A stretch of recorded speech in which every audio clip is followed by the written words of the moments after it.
बिस्मिल्लाहिर्रहमानिर्रहीम। अस्सलाम वालेकुम माय डियर स्टूडेंट्स। सबसे पहले आप लोगों को वेलकम है द एक्सीलेंस एकेडमी प्लेटफॉर्म पर। डियर स्टूडेंट्स, आज हमें डिस्कस करना है टेक्सोनोमिक करैक्टर्स का पार्ट 2। पार्ट 1 में हमने बात की मॉर्फोलॉजिकल करैक्टर्स की और फिजियोलॉजिकल करैक्टर्स की। पार्ट 2 में हम रिमेनिंग तमाम करैक्टर्स की बात करेंगे। सबसे पहले हम बात करते हैं बिहेवियरल करैक्टर्स की। बिहेवियरल करैक्टर्स नेम से ही जाहिर है कि इसमें हम लिविंग ऑर्गेनिज्म के बिहेवियर की बात करेंगे। Dear students, behavioural characters taxonomy इसलिए स्टडी करते हैं क्योंकि डिफरेंट ऑर्गेनिज्म बिलोंग करते हैं डिफरेंट टेक्सोन से। तो डिफरेंट टेक्सोन से जब बिलोंग करते हैं तो उनके बिहेवियरल करैक्टर्स भी डिफरेंट होते हैं। बिहेवियरल करैक्टर्स की जब हम बात करते हैं तो इसमें हमारे पास लिविंग ऑर्गेनिज्म का living behaviour, eating behaviour, nesting behaviour, drinking behaviour वगैरह आता है। लिविंग बिहेवियर की जब हम बात करते हैं तो इसमें अगर हम देखें तो जितने भी हमारे पास ऑर्गेनिज्म हैं हर एक का अपना एक ज़ाती लिविंग बिहेवियर है। इसमें हमारे पास एम्फीबियंस, रेप्टाइल्स, बर्ड्स या फिर इसमें ह्यूमन बींग्स की अगर बात की जाए तो सबका अपना लिविंग बिहेवियर है और ईटिंग बिहेवियर भी इस तरह अलग अलग है। नेस्टिंग बिहेवियर की बात करें तो ये ज़्यादातर बर्ड्स के अंदर पाया जाता है।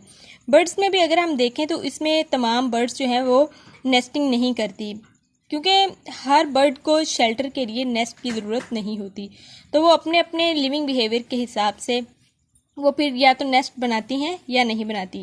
तो इस तरह से हम तमाम जितनी भी सिमिलैरिटीज़ या डिससिमिलैरिटीज़ हैं उन्हें चेक करते हैं और फिर क्लासीफाई कर देते हैं लिविंग ऑर्गेनिज्म को। बिहेवियरल करैक्टर्स में हमारे पास courtship behaviour and other ethological isolating mechanism भी आते हैं। इसमें हम चेक करते हैं लिविंग ऑर्गेनिज्म के ब्रीडिंग मैकेनिज्म को, ब्रीडिंग सीजन को, कॉपुलेटरी ऑर्गन्स को, सेक्सुअल एंड एसेक्सुअल मैटिंग को लिविंग ऑर्गेनिज्म के दरमियान, और ये तमाम जो हैं बेसिस प्रोवाइड करते हैं लिविंग ऑर्गेनिज्म की क्लासिफिकेशन के लिए। क्योंकि जितने भी हमारे पास ऑर्गेनिज्म होते हैं हर एक का ब्रीडिंग मैकेनिज्म अलग है, ब्रीडिंग सीजन अलग है, कॉपुलेटरी ऑर्गन्स अलग अलग होते हैं और सेक्सुअल एंड एसेक्सुअल मैटिंग अलग अलग होती है। तो इस तरह से फिर ऑर्गेनिज्म को क्लासीफाई कर दिया जाता है ग्रुप्स के अंदर।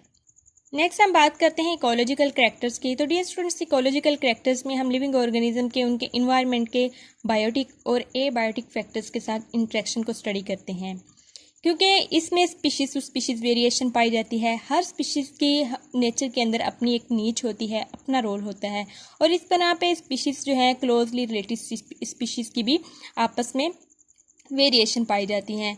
तो उसमें जो बेसिस बनाई जाती हैं उसमें फूड प्रेफरेंस होती है, ब्रीडिंग सीजन होता है, tolerance to various physical factors होता है, रेजिस्टेंस टू प्रीडेटर्स होता है, competitor and pathogens in other ecological factors होता है। इन तमाम में तमाम स्पीशीज़ के दरमियान डिफरेंसेस पाए जाते हैं। इन डिफरेंसेस को या सिमिलैरिटी को स्टडी किया जाता है और फिर क्लासीफाई कर दिया जाता है लिविंग ऑर्गेनिज्म को। एग्जांपल की अगर हम बात करें तो इसमें हमारे पास एग्जांपल आती है गैलापैगस फिंचेस की, क्योंकि इनकी जो करैक्टराइजेशन है वो भी अलग अलग है इनकी इन्वायरमेंट की यूटिलिटीज़ की बना पे, क्योंकि ये इन्वायरमेंट को डिफरेंट तरह से यूटिलाइज करते हैं। इसमें हमने दो स्पीशीज़ की बात करनी है। जियोस्पाइदा जो इसकी स्पीशीज़ है गैलापैगस फिंचेस की, ये ग्राउंड फिंच है और इसका इन्वायरमेंट के साथ अदर अलग सी इंटरेक्शन है। और इसमें जो दूसरी स्पीशीज़ है हमारे पास कैम्ब्रियहनकस, इसका ये ट्री फिंच है और इसका इन्वायरमेंट के साथ अदर इंटरेक्शन है। इस तरह से ये अलग अलग इंटरेक्शन पाई जाती हैं और इन इंटरेक्शन को जब स्टडी किया जाता है तो फिर हमें बहुत आसानी होती है कि हम लिविंग ऑर्गेनिज्म को सिमिलैरिटीज़ और डिससिमिलैरिटीज़ चेक करें और उन्हें उनके सूटेबल ग्रुप के अंदर क्लासीफाई कर दिया जाए। इकोलॉजिकल करैक्टर में हमारे पास होस्ट पैरासिटिक रिएक्शंस आते हैं। डिफरेंट जो होस्ट होते हैं उनके पैरासाइट के साथ डिफरेंट इंटरेक्शन होते हैं। इसी तरह डिफरेंट पैरासाइट जो होते हैं वो डिफरेंट ऑर्गेनिज्म के अंदर, डिफरेंट होस्ट के अंदर डिफरेंट रिएक्शन काज करते हैं। ये भी स्पीशीज टू स्पीशीज या टेक्सोन टू टेक्सोन वेरिएशन होती है। जब एक पैरासाइट किसी होस्ट के ऊपर आके अटैक करता है तो होस्ट के अंदर स्वेलिंग, डिस्टोर्टेशन और फिर डिस्टोर्शन भी होती है, मैकेनिकल इंजरी भी होती है। पैरासिटिक अटैक जो होता है ये डिफरेंट होता है ऑर्गेनिज्म के अंदर। और इसी तरह इन तमाम को स्टडी किया जाता है कि किस ऑर्गेनिज्म के अंदर कौन सा रिएक्शन ये काज कर रहे हैं और फिर जब इन रिएक्शन को स्टडी किया जाता है तो फिर क्लोजली रिलेटेड स्पीशीज़ हमें मिल जाती हैं। इस तरह क्लासिफिकेशन आसानी से हो जाती है। एग्जाम्पल की बात करें तो इसमें दो एग्जाम्पल कोट की गई हैं जिसमें टेपवर्म ऑफ मैन और रूडेंट की बात की गई है। ये डिफर करते हैं स्लाइटली। इनके अगर इन्हें फिजिकली इन्हें देखा जाए तो ये स्लाइटली डिफर होता है, इनके दरमियान थोड़ा सा आपस में डिफरेंस होता है, सेम ही नज़र आते हैं, लेकिन जब आइडेंटिफिकेशन होती है तो होस्ट स्पेसिफिसिटी की बिना पे ये आइडेंटिफाई कर लिए जाते हैं। इसी तरह इंसेक्ट पैरासाइट जो हैं ये अल्टर कर देते हैं हेड साइज को, विंग वेनेशन को एंड अदर स्ट्रक्चरल फीचर को होस्ट के अंदर। तो जैसे जैसे ये चेंजेस काज करते हैं, जिस तरह से ये रिएक्शन काज करते हैं अपने होस्ट के अंदर, इस लिहाज से इन्हें फिर ग्रुप में डिवाइड कर दिया जाता है। नेक्स्ट हम बात करते हैं बायोजियोग्राफिक कैरेक्टर्स की। तो इसमें हमारे पास जर्नल बायोजियोग्राफिक डिस्ट्रीब्यूशन पैटर्न्स आते हैं और एलोपैट्रिक सिम्पैट्रिक रिलेशनशिप्स आते हैं।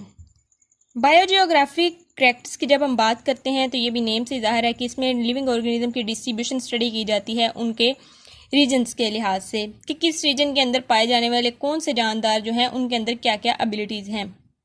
तो इन तमाम को स्टडी किया जाता है क्योंकि डिफरेंट ऑर्गेनिज्म जो है डिफरेंट टेक्सोन से जो बिलोंग करते हैं, डिफरेंट रीजन्स में जो रहते हैं, उनकी एबिलिटीज़ जो होती हैं टेम्परेचर को टॉलरेट करने की, वेदर कंडीशंस को टॉलरेट करने की, ब्रीडिंग सीजन जो होते हैं ये भी रीजन टू रीजन वेरी कर रहे होते हैं। तो जिस तरह से हम ये जब स्टडी करते हैं तो इस तरह से हमें क्लोजली रिलेटेड जो स्पीशीज़ हैं या ग्रुप्स हैं वो मिल जाते हैं और फिर उनकी क्लासिफिकेशन आसान हो जाती है। हमें पता चल जाता है कि कौन सी जो ऑर्गेनिज्म है वो किस रीजन से बिलोंग करते हैं और फिर उनके क्या क्या हमारे पास करैक्टरिस्टिक्स हैं और किस तरह से उन्हें क्लासीफाई करना है किन ग्रुप्स के अंदर।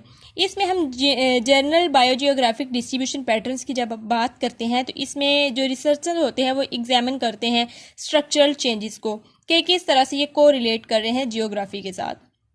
इन तमाम को जब स्टडी किया जाता है तो फिर लिविंग ऑर्गेनिज्म को क्लासीफाई कर दिया जाता है, क्योंकि ये जो करैक्टर्स होते हैं ये वही बात कि ये वेरी कर रहे होते हैं लिविंग ऑर्गेनिज्म के अंदर जियोग्राफिक एरियाज़ के लिहाज से, और इनकी जो टेम्परेचर या कंडीशन या क्लाइमेट के साथ टॉलरेंस होती है वो भी region to region, area to area vary करती हैं।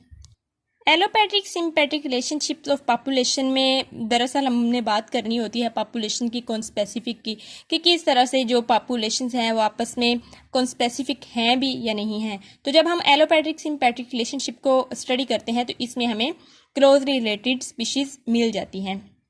नेक्स्ट हम बात करते हैं मॉलिक्यूलर कैरेक्टर्स की। मॉलिक्यूलर कैरेक्टर्स के लिए स्टूडेंट्स जब हम बात करते हैं तो इनका भी बहुत बड़ा रोल होता है लिविंग ऑर्गेनिज्म की क्लासिफिकेशन के अंदर, क्योंकि जब हम लिविंग ऑर्गेनिज्म को मॉलिक्यूलर लेवल पे स्टडी करते हैं तो हमें क्लोजली रिलेटेड ऑर्गेनिजम्स मिल जाते हैं। मॉलिक्यूलर स्टडीज़ की जब हम बात करते हैं तो इसमें हम लिविंग ऑर्गेनिज्म को स्टडी करते हैं उनके प्रोटीन्स के लिहाज से, न्यूक्लिक एसिड्स के लिहाज से, और फिर लिविंग ऑर्गेनिज्म की ऑर्गेनेलिस क्या हैं, ऑर्गेनेलिस की कंपोजिशन क्या है। जब हम मॉलिक्यूलर लेवल पे ये तमाम स्टडीज़ करते हैं तो हमें फिर पता चलता है कि कौन से ऑर्गेनिज्म जो हैं ये क्लोजली रिलेट हैं और किस ग्रुप में इनको रखा जाएगा।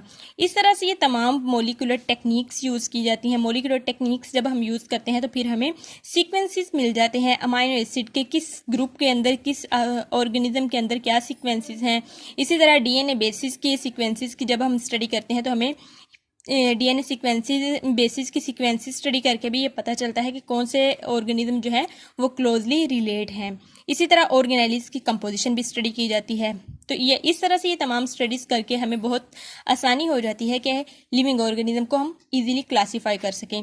इस वजह से जो जितने भी टेक्सोनोमिस्ट हैं ये टेक्सोनोमिक कैरेक्टर्स को स्टडी करते हैं ताकि ग्रुप्स बना दिए जाएं ऑर्गेनिज्म के और स्टडी आसान हो जाए। तो ये था डियर स्टूडेंट्स हमारा आज का लेक्चर। होप सो आपको समझ आया होगा। काइंडली आप चैनल को लाइक शेयर एंड सब्सक्राइब करें and stay connected for more videos. Thank you so much. अल्लाह हाफिज़।